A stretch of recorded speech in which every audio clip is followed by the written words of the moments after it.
Heart Detox, Day 2, Healing from What You Don't Talk About. Alam mo yun yung sakit na hindi mo masabi kahit kanino? Yung tipong sa ngiti mo, lahat okay na pero sa loob, bumabalik-balik pa rin yung alaala. Hindi ka nagkukulang sa effort, kundi natatakot kang maging too much sa iba. Pero kaibigan, minsan, hindi ka gagaling sa sugat na tinatago mo. May isang lalaki na matagal nang may bigat sa puso. Hindi niya masabi sa pamilya o kaibigan ang nangyari sa kanya.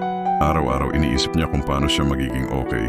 Hanggang sa isang araw, napansin niya na tuwing nag-pray siya, parang gusto niyang umiyak. Sabi niya kay Lord, Panginoon, hindi ko kaya mag-isa. Kailangan ko pong ilabas lahat ng sakit ko sa inyo. At doon nagsimula ang totoong healing. Sabi sa John 8:32, The truth will set you free. Hindi ka makaka-move forward kung lagi mong pinipilit isiksik ang sugat sa loob.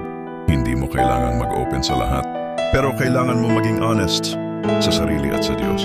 Sometimes, speaking your pain, even in prayer or journaling, is the first step to freedom. Kaya ngayong araw subukan mong isulat ang nararamdaman mo. Sabihin kay Lord kahit sa tahimik o kausapin ang taong pinagkakatiwalaan mo. Huwag mong hayaang manatili sa loob ang sakit. Let God hear it. Let your heart heal.